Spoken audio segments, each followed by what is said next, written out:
Continuamos con la evaluación de los riesgos laborales. ¿Para qué sirve la evaluación de los riesgos laborales?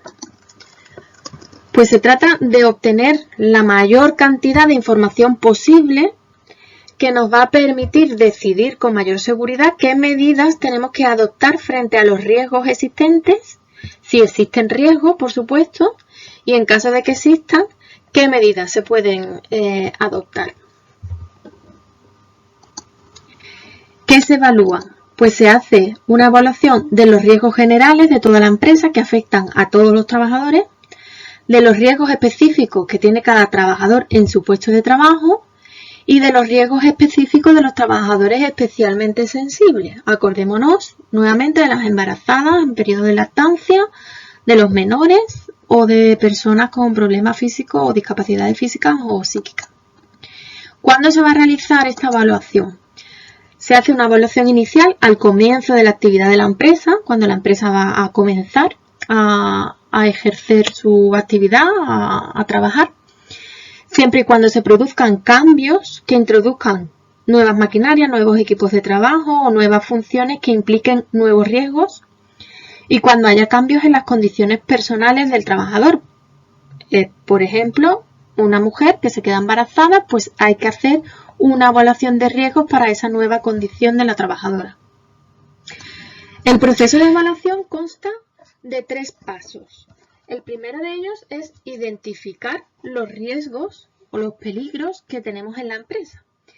Y peligros existen muchos. Aquí os voy a poner algunos ejemplos, pero que sepáis que existen más. Ya los veremos en clase con algunas prácticas o ejercicios. Mosquis, vaya si tengo accidentes. ¡Ay, ay, ay, ay!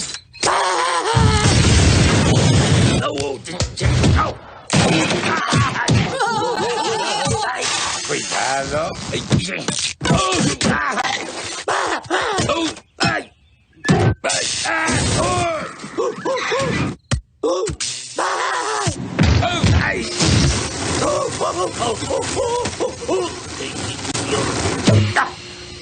¡Homer! ¿Qué ocurre? Dame un... ¡Baja! ¡Baja! ¡Otra vez no!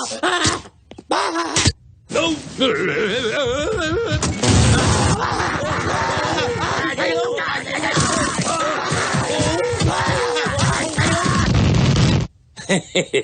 ¡Qué semanita! La siguiente etapa del proceso de evaluación es la estimación del riesgo. En esta etapa se tienen que analizar 2 cosas en concreto de los riesgos. Por un lado, la probabilidad que tenemos de que existe, de que se produzca un daño, y por otro lado, la gravedad de las consecuencias de ese daño. La probabilidad de que se produzca un daño puede ser alta, media o baja. Baja, pues, cuando el daño va a ocurrir en raras ocasiones, media cuando va a ocurrir en algunas ocasiones y alta cuando el daño, en el caso de que se presente el riesgo, ocurre siempre o casi siempre.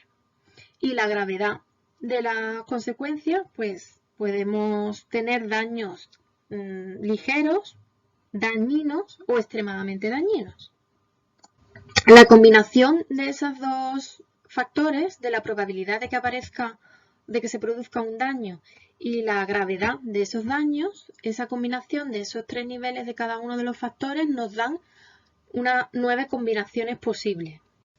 Esas 9 combinaciones dan lugar a 5 niveles de riesgo: riesgo trivial, riesgo tolerable, riesgo moderado, riesgo importante y riesgo intolerable. Pues bien, el siguiente proceso o fase, dentro del proceso de evaluación es la valoración del riesgo.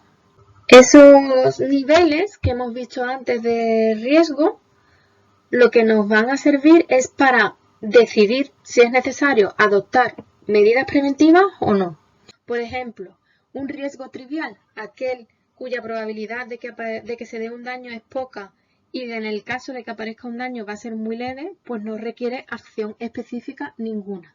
Pero si nos vamos al extremo contrario, un riesgo intolerable, es decir, la probabilidad de que aparezca un daño es muy alta y la gravedad del daño que aparece es extrema, pues en ese caso la acción que se recomienda o que debemos de tomar es paralizar el trabajo inmediatamente hasta que no consigamos reducir el riesgo. Y si no conseguimos reducir el riesgo, pues incluso se debe de prohibir ese trabajo o esa función. Es decir, con un riesgo intolerable, con una función, una máquina, un trabajo que implique un riesgo intolerable, no se puede trabajar.